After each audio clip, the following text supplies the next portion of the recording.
All right, gang. Hey, I'm Ernie with TRB, as you all know, and we are actually working to interview folks and things like that in the community. And today we are interviewing Nick Moghaddam from Carlson Gracie Jiu-Jitsu in Anaheim. He is the head of that dojo out there.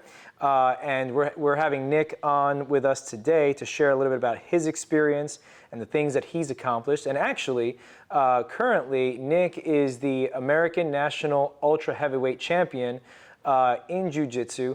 And he's recently competed and so on and so forth, which he still is active in the competition game. But we're going to talk with Nick today and get a little understanding about his experiences, what he's doing for the Jiu-Jitsu community, and what he has to look forward to in the time ahead.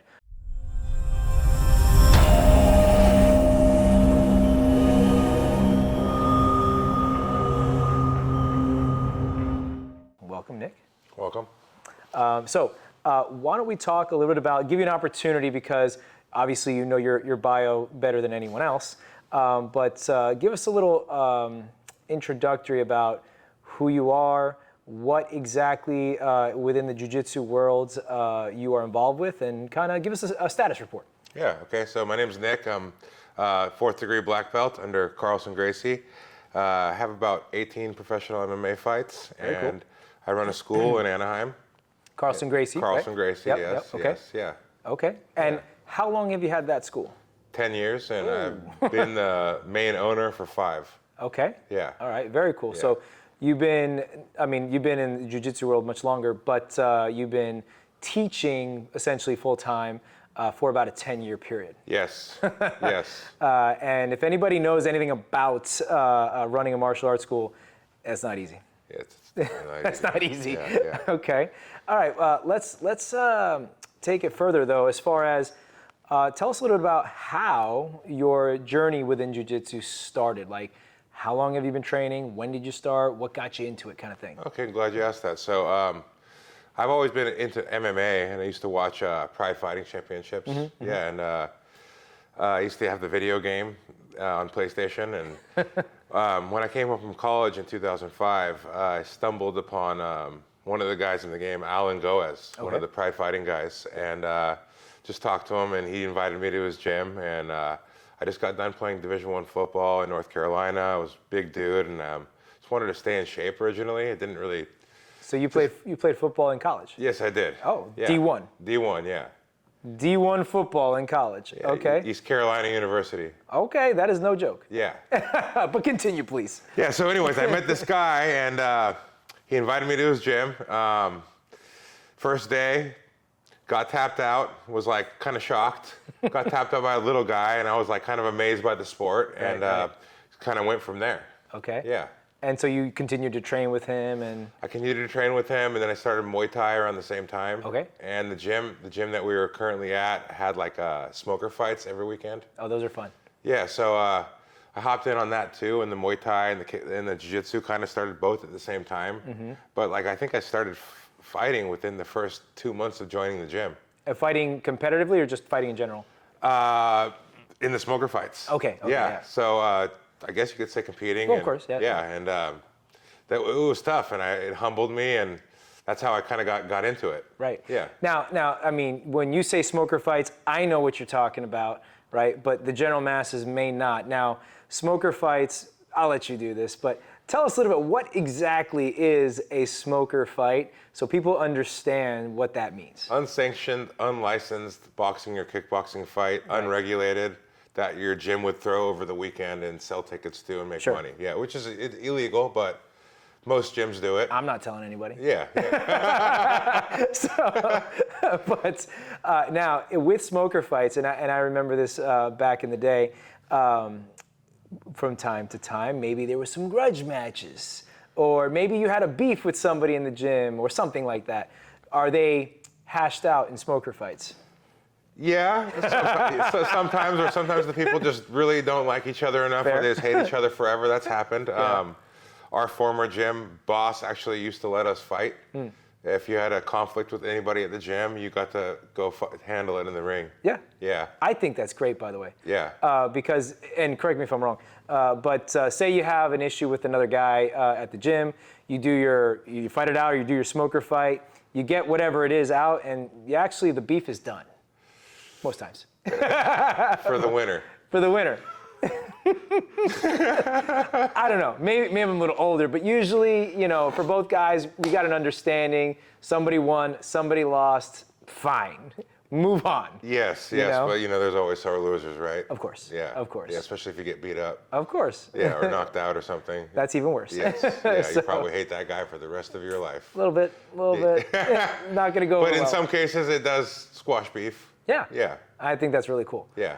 So we did some smoker fights, and you were involved or participating in them just as early as a couple months. And I stayed with that for even when I was already fighting in Bellator. Like, I worked for my boss, Sean McCauley, so if we needed somebody to fill in, I would go fill in on a smoker fight. That's and cool. Come just out of the crowd drinking 3 beers and go fight. Just do it because I worked there. Actually, kind of organized them for him in the end of the LA boxing days before we got shut down. Gotcha. The smoker fights. Yes. That is. Yes. So how long, take me from, so a couple months in to Bellator MMA, which by the way is a big deal, but how long transpired before you got into Bellator? It took me only like 4 years, I'd say. Okay. Yeah. Only 4 years. For some people that's a long time, but in the jiu-jitsu world, that's actually pretty stinking quick. Yeah, that's really fast. Yeah. Yeah. Okay. All right. So 4 years, and then you're competing professionally, right? Yeah. So how long were you in Bellator at that time, or the other time? I just had a little brief stint in Bellator from 2009 through like 2014. Yeah, it wasn't too long because what Bellator doesn't do well is like they'll sign you and they don't really use you. So they'll put you on the shelf. They'll sign you, use you once a year. You need more fights than that. Of course. Yes. Right. So yeah. So to move up and so on. Yeah. So you did that for a while, and then that kind of, as far as a timing perspective, that kind of brings you to about 2015 when you started teaching at the exactly. dojo. Yeah. Okay. And I did want to compete more when I got my black belt in around 2012, but I was fighting MMA and money was going towards that. Yes. And tournaments are pricey. So 2015, I established my school, and about 2019, I think I started competing again. That's when I started. Gotcha. Yeah. So you took a 4-year hiatus. So unfortunately, I had to. No, I mean, I get it, because you're starting a business and so on and so forth. Yeah. So that takes up an enormous amount of your time. So you're having to get that going and then get the traction so that way you can have the latitude to, say, go back into competition. So jump back into the competition world in 2019, which I guess brings us to the present. You've been active since 2019 to the present, right? Yeah, minus the like year and a half break from COVID.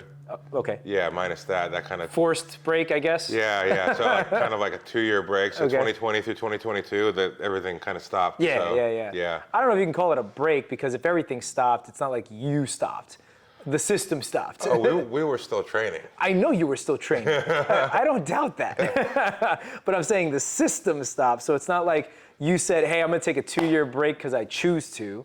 It was a 2-year stop. We got to train extra though, actually, during that time, because Yeah. we were on lockdown. I had a couple jiu-jitsu world champions reach out to me at that time. Yep. And they're like, hey, I need a job. I'm stuck here. Yeah. And I'm like, all right. And then like I basically was with those guys locked down for 2 years, training a lot with them. Yes. And then, as you know, I started winning a lot. And it's kind of like after that little time period too.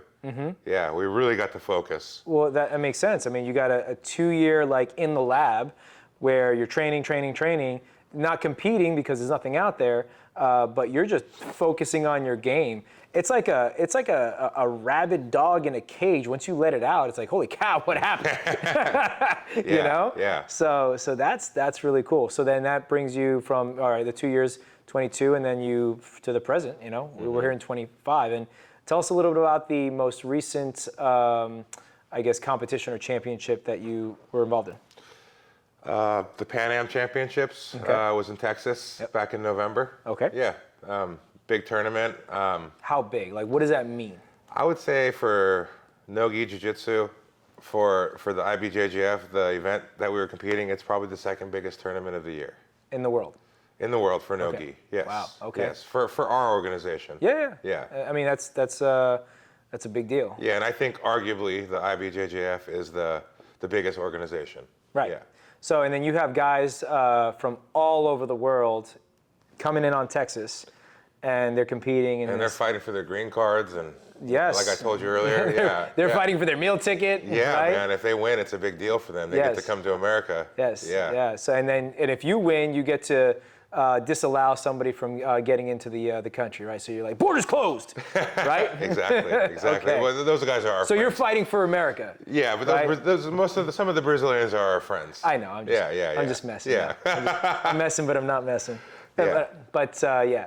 So very cool. I want to talk a little bit different about some of your experience and maybe your perspective on this. But there is training jiu-jitsu. You're on the mat. You're training for, say, sport, right? And then there is jiu-jitsu application on, say, how it could apply for, say, defensive realm out there on the street, right? Now, I'm sure you know there's two different mindsets with that, right? On the mat in jiu-jitsu, we have ABC rules, right? As you know, outside, no rules, right?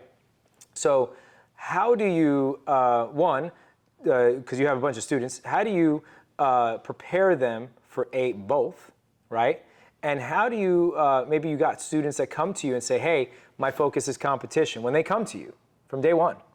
And then you have some others that come to you, hey, I just want to learn how to defend myself, right? Yeah. So tell me about your mindset with that, and how do you Well, work we have a lot of law enforcement as well too. Sure. So the application is the same for both, but with the cops, I have to think a little bit more, like when I talk to them, a little bit more about staying on top, watching your gun on your hip, Sure. stuff like that. Not being on the bottom, so wrestling a little bit more, not trusting so much in your jiu-jitsu from your back. That's like the worst case scenario. for a cop? Yes. Yeah, you want to be on top, you want to be assertive, you want to be taking the guy down. Right. You know what I mean? Right. And then there's your survival. If you get knocked down, then you have to fight from your back. But Right. I teach the cops like to get back up to their feet. Yes, of course. Yeah, and they're conscious of the gun, all that stuff. Right. Yeah. Especially and with law enforcement, because they have so much gear on their body when they're working. Being on their feet is actually a better place for them because they just don't want to go to the ground in that way. Yeah. And of course, jiu-jitsu is up close and personal. And some of the cops argue too about gi and no gi, because like on the streets they say people have clothes on and stuff, so they like gi better. From my professional experience, I think no gi is a little bit better if you were a cop, because you can be a little more assertive with the wrestling. Yeah, and you can dictate the situation a little bit more. Oh yeah, and I mean, and cops will certainly attest. Some of the suspects they deal with maybe not even wearing shirts. You know, so I mean that's a no-gi situation right there. I mean, Anaheim PD told me, a guy in my morning class, he pulled up to the Target parking lot for a call in the morning. It's like 5:30 in the morning, and there's a guy shadow boxing naked in the parking lot. I mean, what if you're my partner and we pull up? I'm like, hey, you go get him. Nah, not today. You want to take him down? You take him down. Flip a coin. Whose turn is it? Man, the stuff that these guys got to deal with. Oh yeah. They deal with all sorts of stuff. Yeah. Everything from the naked man shadow boxing in the parking lot to guys all drugged out and things like they're that. babysitters, right? 100%. Yeah. 100%. But then, of course, then you have them that deal with your everyday folks that are nonviolent, right? So, I mean, it's not always that everything is violent. I mean, these guys' hands are tied too through a lot of bureaucracy. So 100%. this day and age, it's important to CCW and what you do comes into play big time, because like if you call them, it's not going to be like they're just going to show up and help you. We'll be there in 30 minutes, maybe. We'll send the homeless outreach. Yes. Do you want their number? Yeah, right? This crackhead's breaking my window in. Like, this happened the other day. Yeah. Yeah. Yeah. At my business. 100%. Yeah. And they just don't have the manpower. Like, they don't have the manpower on hand to deal with... Their hands are tied, man. Correct. That too. Their hands are tied, and the manpower. We digress a little bit, but let's take the cops out of it for a moment. You have your everyday Joes, right? And again, some are there for their own personal defense. They're not cops carrying guns, etc. But You're hobbyists. hobbyists, yeah, I guess. And maybe their hobby is Which is 90% of your students. yeah. I think only 10% compete, I'd say, that are serious about it. We try to get more too, obviously. Right. Yeah, because of the lifestyle, it's conductive to our business. It's Of course, the sport aspect of it. I want more training partners. Of course. Yeah. You're like, I want a training partner. But how do you approach the different mindsets is really my question. How do you approach, hey guys, this works great for points or whatever on the mat, but this is, say, maybe geared towards real life self-defense? Well, we let them know right off the bat too, like, Yep. hey, you don't want to sit to your butt on the street, first of all, try to use your words to get out of a situation. Sure. Like I told you earlier, try not to make physical contact with people. Absolutely. Yes, try to use your jiu-jitsu with words first, and so ask the question again. So really the question is about your perspective. How do you distinguish between competitive style jiu-jitsu and, say, self-defense jiu-jitsu? Okay, that's a very good question. Points. So competitive, they'd be going for more points and stuff. Right. Just hobbyists, going for finishes more, not caring so much about points, just trying to get submissions more. Right. Yeah. Right. Not trying to go for a sweep, trying to choke you out instead, trying to go for an arm. Right. Yeah. So yeah. So if you came to my gym and told me that I'm not interested in competing. Yeah, I was that guy. I just want to learn jiu-jitsu. Yeah. You just want to learn subs and how to escape. Right. That's it. Defense and how to finish people. Correct. Yes. The same thing. When I was training, I don't care about points. That's not a thing for me. Yeah. I want to be able to complete the mission, which is submit or this or that, and then that to me that would be the point or the win, right? Yeah. Whereas in competition world, where if you get the sweep or something else, that'll equal a point. That's not necessarily a submission, but that's a point, right? And then of course the points add up, and then whoever has the most points wins, I imagine. Yeah. So there's that. Sometimes when you're trying to score too, it leaves opportunity for the other guy to try to submit you or sweep you, you know. Right. So it just keeps the match going. Right. And they're there for a reason. So if we're fighting, we're not just sitting in a stalemate, because we're not going to get any fans that way. Right. Yeah. Right. Whereas in reality, you're trying to end this now. Yeah. You're not trying to be on the mat for X minutes. The new rules of jiu-jitsu, it's like a basketball. You foul out now. So if we're fighting and you're not doing that much, you're kind of stalling and I'm kind of stalling, you get 4 warnings and you're disqualified. Yes. Interesting. And I kind of like that. I do too. Because some matches are dude, he's just you see the UFC where a guy gets a good position and they just hold the position, and they're not really doing any damage and they're just holding the guy down. Yeah, they just run out the clock. So now in our sport, you would get penalized for that. Good. Happened to me in Arizona. I was beating the guy, inside control, beating him. I look at the ref, he gives me a penalty, and I'm like, they still want you to advance and try to finish the guy. Yeah. So even or though advanced positions. Even though you were winning in this sense. I had him pinned. Yeah. Even though you're winning, they're like, hey man, warning. Warning for winning? Yeah, they're trying to evolve the sport. I like it. Yeah. Yeah. I get that. I've reffed other types of competitions and stuff, and I see it too, where you have people just kind of dancing around the ring or whatever. It's like, fight, right? Yeah. Otherwise, what are you here for? Yeah. You know? The points in the sport aspect does help for teaching kids and stuff. Yes. Gives them more moves to do, it gets them better at following directions, less injuries. There's that. So what if you have your kids who are like, hey, we're just going to finish people today, kids? Well, I hope the coach or the instructor is not. I don't know if the parents in Anaheim Hills would be like, oh man, I don't know if this is. It's funny though. I hope the coach or instructor is not giving that attitude towards the kids. Yeah. But there's always that 1 or 2 or 3 out there that has that, brain. Yeah, just that helps with organization for the structure of the school. Yeah. Okay. So. What else about, what are most passionate about, with jiu-jitsu? Because you obviously got into it. You explained how you got into it, but what are you passionate about? Why? Tell me about what when you wake up in the morning and you go to the dojo or whatever, right? You're like, I'm excited about this. What keeps you going? This is my lifestyle. This is what keeps me going. Is like this is my purpose in life. Okay. Yeah, and I found it. And Okay. I'm really happy with it. So like as an instructor, I suppose, when you see this is your purpose in life, as you just said, what gives you the most, I guess, satisfaction when certain things occur? Because I know as an instructor, when my students say accomplish something, they're able to do this particular technique, or they win, or something like that. That for me as an instructor, I'm like, cool, that's awesome. I feel it. So Just seeing them get healthier and get better on the Okay. mat. Yeah. Seeing them actually improve. Okay. Somebody that's kind of like not that coordinated and a little maybe overweight, see them get thinner, see their lifestyle change a little bit. So you take somebody who's a zero to a hero. They get more confidence, you know what I Okay. mean? Right? Yeah. So you're molding people, right? Yes. And the end product of what they become, obviously good, right? That gives you that Yeah, satisfaction. see that progress. Okay. Yeah. Okay. Do you enjoy teaching more children or adults? Because I know that's a thing.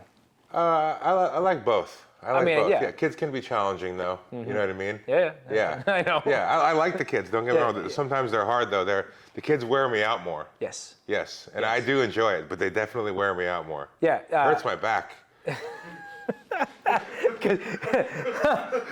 All the time. Feels like sometimes I'm chasing, chasing kittens. Right. Well, you're not a small guy. Let's just by the way, how tall are you? 6'3", 6'4". Okay, Yeah. and then these kids are probably what, like 3 something, 2 something? Yes. So yeah, of course it hurts your They're back. on the ground. Right, and they're on the ground. They're like, down there. But yeah, you know, I can see how the kids are very challenging because apart from, yes, the size difference, you know, it's really keeping them engaged, right? Mm-hmm. And I teach all the kids' classes at my gym. Yeah. I make sure to. Like, I could have other people teach. Sure. But I do them. The kids, the parents want me to teach. Okay. Yes. But you want to teach it too. Yes. Okay, why? I want to be the one that's influencing the kids. Right. And making sure they're doing things right. Nobody's going to run your business like you run your business. I agree 100%. And if you're dealing with other people's kids, it's very important. Yes. Yeah, and it's Absolutely. You know what I mean? Yes. We have a lot of like law enforcement, like I said, people in our community rely on me. So, yeah. Okay. I take pride in it. Yeah. So it's the most rewarding and most challenging at the same time. Mm-hmm. So, and what do you, when teaching adults, what excites you most about teaching the adults? Day to day, I like spending time with them on the mat, man. Just having fun. It doesn't have to be all serious. Right. I've been at a jiu-jitsu school where the instructor doesn't even talk to you. Yeah. And it's like, I'm like, hey man, there's no personality. I like hanging out with my students. I like, you know, I like the lifestyle. I like traveling every week and going to my tournaments and Gotcha. yeah, Okay. taking my students to fight alongside me. You're in the military. You've been to war. You like sharing that experience with your brothers, right? Yeah. There's nothing else like that, right? Going True. to battle. Right? Yeah. Exactly. I mean, we generally just don't talk about it, honestly. Yeah. It's like you don't want to talk about those times because you don't want to like bring those memories up. But I get what you're But saying. those guys that you went to war with, are they Yes. still your friends? Oh yeah. I've had right? Yeah. friends that I haven't spoken to in X years, and I speak to them out of the blue, and it's like we never skipped a beat. Yeah. You know? So Absolutely. it's cool to have a camaraderie and Yes. just have the place to go hang out every night and train. Yeah. Absolutely. And then like jiu-jitsu is a little easier than on your body, I think, than boxing, kickboxing, Muay Thai. As we get older, I don't think it's as practical.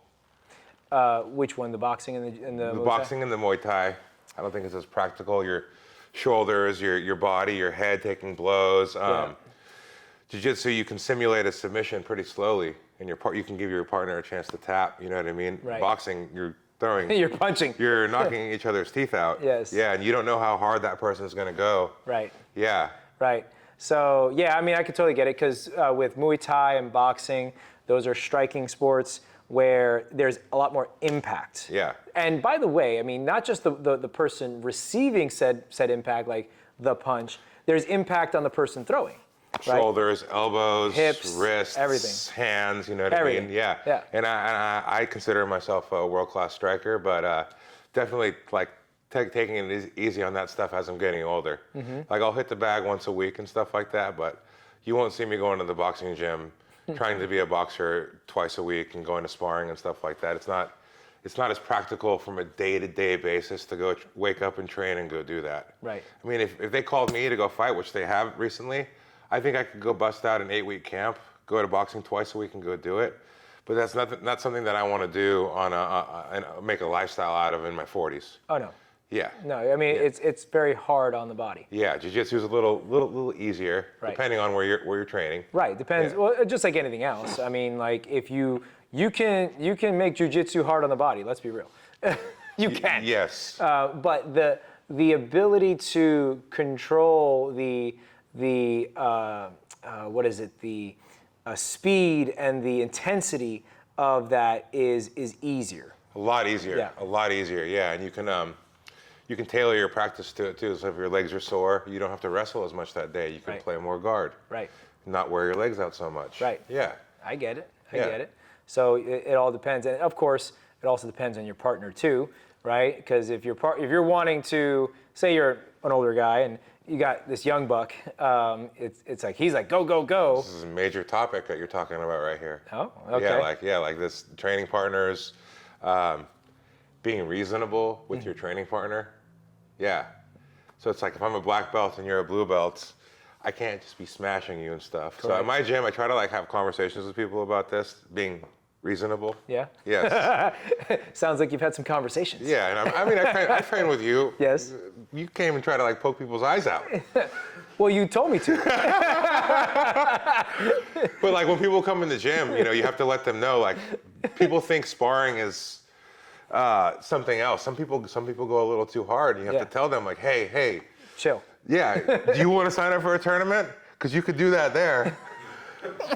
Don't do it to the paying members. Right. Well, the thing is, not only that, but it is your livelihood. You have to protect them. Yeah. Because if they're getting smashed on your mat all the time, they're gonna go away or not come back. They're not gonna come back. Of course. Yeah. Of course. Like be reasonable. You know right. what I mean? Right. So I mean, people have careers; they have to show up to work the next day. Yeah. I mean, you could poke out the eyes a little bit. Do that in your triangle. What's that? Just in your triangle. Squeeze so hard that their eyes pop out. That's pretty cool, actually. So, all right. Is there anything else that you might want to share about your jiu-jitsu experience or anything like that maybe I didn't ask you? The 4 years from 2015 to 2019 weren't my best years. Why? I got finished with my MMA career, like 19 fights, and I had like dead time a little bit, you could say, and I started the school and just didn't know what to do with my time. And I just like was partaking more in nightlife and just doing things I don't think I should have been doing, not living the best life. And jiu-jitsu got me out of that. And I'm very happy that I made big changes in my life. And very cool. Without jiu-jitsu, like I don't think that would have happened. It gave me the discipline and it gave me something to do, and like it really helped me a lot. Yeah. Yeah. I think that as far as what you just said is 100% true. I mean, true for your experience, but true in the sense that any good martial artists that you encounter will have something like that. What you basically said of that the art has given you the discipline and the focus to do something positive, right? Not that you were doing anything necessarily negative as a lifestyle, but it has given you a greater amount of discipline and focus, and the ability to amass such energy and then put it to positive use. Yes. Right. Not many people get that. I mean, there are great people out there, but very few people have some kind of thing, in this case, a martial art, that gives them that grounded discipline and focus to just skyrocket and excel as whether in business or citizens or whatever, right? I really think very few people have that, and a lot of people want it, but very few people have it, and you're one of the few people that have it. Thank you. So it's really, really cool to see, and just hear that. So cool. Anything else? That's it. Okay. Yeah. Well, I appreciate you spending the time with me and hanging out, and and shooting the breeze back and forth and answering my silly questions. But again, I appreciate you. I appreciate you as a friend and fellow martial artist and all that stuff. Yeah. So thank you. All right. All right. And wait, we did it wrong. Oh, you remember? I do. He remembers. We did it wrong. If you think all gun laws are an infringement and you live behind the enemy lines in the People's Republic of California, then check out our Unconvicted Felons t-shirt. We came out with this t-shirt design for you where most of us are fed up with the situation here in California. So check it out. Check out our website. Awesome t-shirt coming at you. And our new line of 2 arms where it stands for 2A Rights Matter. So check out our new t-shirt and help us feed our dog.